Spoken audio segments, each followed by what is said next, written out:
Selamat pagi anak-anakku yang dikasihi Tuhan. Bagaimana kabar kalian hari ini? Semangat. Baik, Bu. Cinta sejarah?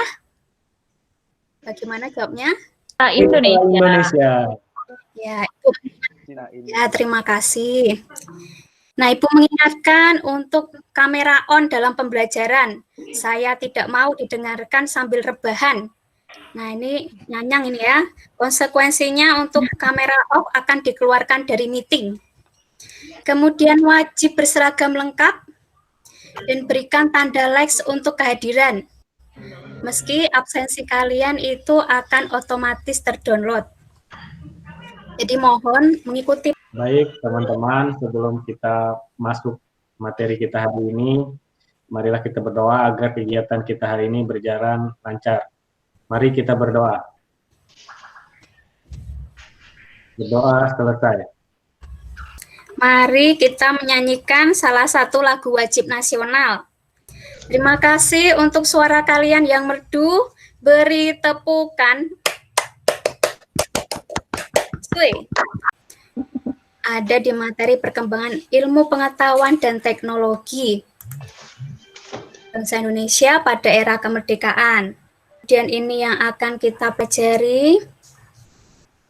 Ada macam-macam teknologi. Kemudian nanti kalian akan saya bagi ke dalam kelompok. Nah, untuk kompetensi dasarnya, kita ada di 3.9, mengevaluasi kehidupan bangsa Indonesia dalam mengembangkan ilmu pengetahuan dan teknologi pada era kemerdekaan, sejak proklamasi sampai dengan reformasi, atau sampai saat ini.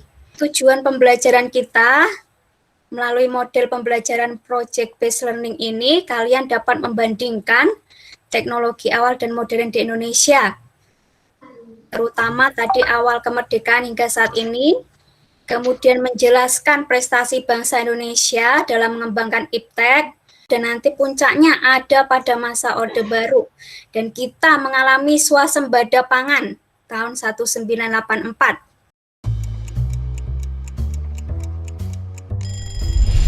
Setiap pagi mungkin kita bangun karena dengar suara alarm di HP kita. Sambil melek di pinggir kasur, buka HP dulu, update media sosial, dan sehabis mandi langsung berangkat ke sekolah naik ojek online, dan kalau mau jajan tinggal pesen makan. Semua lewat HP kita. Tapi pernah gak sih kepikiran kalau di zaman dulu semua teknologi ini emang belum ada? Terus gimana sih rasanya hidup di zaman sebelum teknologi yang kita kenal ditemukan? Jadi lebih enak mana hidup di zaman sekarang atau tahun 50-an? Pastinya banyak yang jawab lebih enak zaman sekarang. 70 tahun yang lalu jelas belum ada internet, belum ada ini. Bagaimana bisa semua hal yang ribet ini dimasukin ke HP kita yang kecil? Jadi, ceritanya ada revolusi yang dipimpin sama teknologi digital. Sebelum revolusi ini, penyimpanan data masih berbentuk analog atau bahkan manual. Buat ngirimnya juga belum canggih-canggih banget. Tapi dengan teknologi digital ini pastinya semuanya jadi lebih cepat dan praktis. Karena semua data direkam dan dikirim dalam bentuk kode angka. Dan semakin teknologi terus maju dan maju, semua ujungnya ke satu penemuan yang penting banget. Internet. Munculnya internet bikin perkembangan teknologi melesat kencang. Dulu. Suara bisa Jelas, terdengar? Bu. Dengar, Bu. Oke. Bu. Nah, bagaimana tadi kalau saya tanyakan enak hidup zaman dulu atau zaman now? Saya mau nyoba jawab, Bu. Ya, Enak zaman now dong, Bu. Semuanya mudah, gampang, canggih. Dunia dalam genggaman, Bu. Saya tidak bisa membayangkan, Bu, bagaimana orang-orang zaman dulu kalau menyimpan data itu seperti apa ya, Bu. Kalau sekarang kan kita mudah, Bu, bisa menyimpan di Google Drive atau yang lainnya, Bu. pembelajaran ini nanti harapannya kita dapat memuliakan Allah, memuliakan Tuhan melalui perkembangan iptek yang terjadi di Indonesia sejak proklamasi kemerdekaan hingga saat ini. Kemudian untuk pertanyaan yang esensial, nah kita juga punya tanggung jawab gitu ya. Kita dapat bersyukur atas sejarah perkembangan iptek sehingga membentuk kita masa kini. Nah, kita melihat ilmu pengetahuan dan teknologi ini adalah satu modal penting dalam membangun suatu negara. Hal ini telah disadari pemerintah Indonesia setelah proklamasi. Jadi proklamasi bukan akhir dari segalanya. Jadi bagaimana kita bisa mengisi proklamasi itu, bisa mengembangkan iptek, dan membawa kemajuan bagi bangsa ini. Oleh sebab itu, pemerintah dan swasta berusaha mengembangkan ilmu pengetahuan dan teknologi yang cocok bagi pembangunan sebuah bangsa. Ada beberapa indikator kesungguhan dalam mengembangkan ilmu pengetahuan. Salah satunya adalah didirikannya lembaga-lembaga pendidikan dan penelitian, baik oleh pemerintah maupun swasta. Jadi Ibu ingin memotivasi kalian gitu ya, di masa pandemi ini, jadi tetap bisa menanggapi permasalahan yang ada di sekitar, menciptakan produk yang solutif gitu ya, untuk mengatasi permasalahan. Baik, saya bagi kalian ke dalam 5 kelompok. Kelompok 2 ada Rahayu, tentang teknologi transportasi. Kelompok 3 ada Dirgantara, kebetulan ada teknologi kedirgantaraan. Nah, untuk rubrik penilaian, silakan kalian buka di file sejarah Indonesia. Di situ ada di Microsoft Teams kita ini. Ada rubrik iptek ya, silahkan dipahami. Jika kurang jelas, silahkan juga ditanyakan. Ya, selanjutnya untuk psikomotorik, nah ini kalian bisa buat timeline. Jadi dari awal proklamasi hingga saat ini, bagaimana perkembangannya. Minimal ada 5 hal ya, ada 5 gambarnya, ada 5 poin-poin yang kalian dapatkan di situ. Dan kalian bisa memanfaatkan, ini aplikasi digital ya, kita online, tapi tetap bisa kerjasama, misalnya bisa pakai Canva ataupun pakai yang lain. Kemudian secara sikap, mohon tetap bertanggung jawab secara pribadi dalam mengerjakan tugas. Kamera selalu on. Nah, silakan kalian unduh ya di Teams masing-masing. Tadi di file sejarah, saya berikan waktu untuk membaca literasi gitu ya, secara individu dulu gitu ya, membaca referensi yang dibutuhkan dari buku paket. Meskipun kita online, kalian masih punya buku paket ya, di situ bisa dimanfaatkan. Kemudian untuk melengkapi, ada juga modul.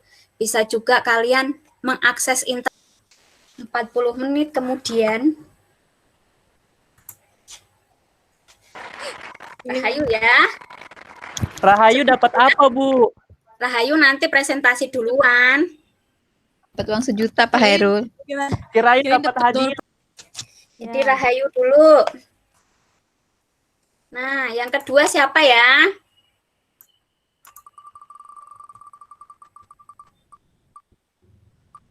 Oh, Khairul. Khairul ya. Urutannya. Manfaatan teknologi itu harus dilakukan dengan bijaksana, Bu. Apalagi di masa seperti saat ini, Bu, teknologi itu kan sangat terbuka. Positifnya banyak, negatifnya banyak, Bu. Jadi karakter yang Ibu sampaikan tadi harus kita miliki, Bu, agar kita juga bisa bijak memanfaatkan teknologi, Bu. Menurut saya seperti itu, Bu. Ya, terima kasih. Dapatnya teknologi transportasi ya. Iya, Bu. Mengalami perkembangan dari masa ke masa, ada dampak positif negatifnya seperti Iya, sekarang. Bu. Kayak polusi, Bu, yang ramah lingkungan gitu, Bu. Ya, sekarang mencoba cari bahan bakar alternatif ya yang ramah lingkungan. Iya, Bu. Menemukan jawabannya, Bu. Ya. Mengenai perkembangan TIK dari awal kemerdekaan hingga sampai saat ini, Bu. Ya. Di awal kemerdekaan, teknologi informasi pasca kemerdekaan itu, misalkan surat kabar dan radio itu, Bu, digunakan sebagai alat untuk mencapai tujuan nasional. Kemudian di masa saat ini, Bu, kita harus lebih bersyukur lagi ya, Bu. Karena dalam berkomunikasi itu kita sudah lebih dimudahkan, Bu, dengan kehadiran smartphone dan juga internet, Bu. Ya, terima kasih Khairul ya. Instruksi, Bu. Dalam teknologi arsitektur dan konstruksi, Indonesia itu mampu menciptakan konsep cakar ayam, Bu, yang dicetuskan oleh Sediatomo. Tentang revolusi hijau ya. Oh iya, revolusi hijau, Bu. Mm-mm. Kelompok saya, Bu. Jadi kesimpulan dari kelompok saya itu, Bu, di revolusi hijau adalah perubahan secara drastis dalam hal sistem pertanian di negara-negara berkembang. Perubahan drastis tersebut terjadi baik dalam metode maupun produksi pertanian. Jadi kita itu beruntung, Bu, bisa memiliki B.J. Habibie. Jadi B.J. Habibie ini pada masa itu berhasil mengembangkan teknologi kedirgantaraan atau teknologi pesawat terbang, Bu. Jadi Ya, baik, untuk mengonfirmasi pemahaman kalian tentang materi ini, silakan buka Microsoft Form-nya. Di situ ada evaluasi. Nah, silakan, itu hanya 10 menit gitu ya, bisa dikerjakan. Oke, bisa ya? Gampang ya? Bisa, Bu.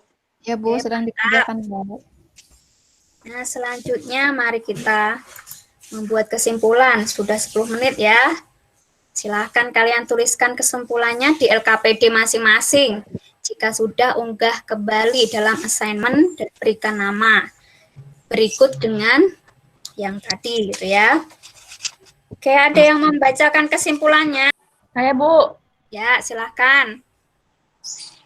Jadi kesimpulan untuk hari ini, menurut saya, IPTEK mengalami perkembangan dari awal kemerdekaan hingga saat ini, dan kita harus memanfaatkannya dengan bijaksana. Dan kita juga harus bisa, Bu, menghargai setiap prestasi bangsa dalam mengembangkan IPTEK. Itu, Bu. Baik, terima kasih. Jelita ya. Jadi perkembangan IPTEK ini juga menjadi anugerah Allah gitu ya bagi manusia. Manusia diberikan akal oleh Tuhan untuk mengembangkannya demi kesejahteraan manusia, bukan untuk memusnahkan seperti zaman perang-perang ya, tapi ini untuk menyejahterakan umat manusia. Dan perkembangan IPTEK dari awal hingga saat ini memudahkan manusia, dan kita pun harus bijak di dalam memakainya. Juga kita bisa mengurangi dampak negatif yang ditimbulkan. Terima kasih untuk pembelajaran hari ini. Kalian semua sangat bersemangat. Sama-sama, Bu. Terima kasih juga, Bu. Ya, nah, mari kita tutup dengan doa menurut agama dan kepercayaan kita masing-masing. Berdoa mulai. Terima kasih. Nah, untuk minggu depan kita akan memulai materi yang baru ya. Semoga Tuhan memberkati kita semua. Tetap ingat 3M di masa pandemi ini. Tetap gunakanlah masker, itu ya. Menjaga jarak dan mencuci tangan dengan sabun. Ya, terima kasih. Sampai di sini.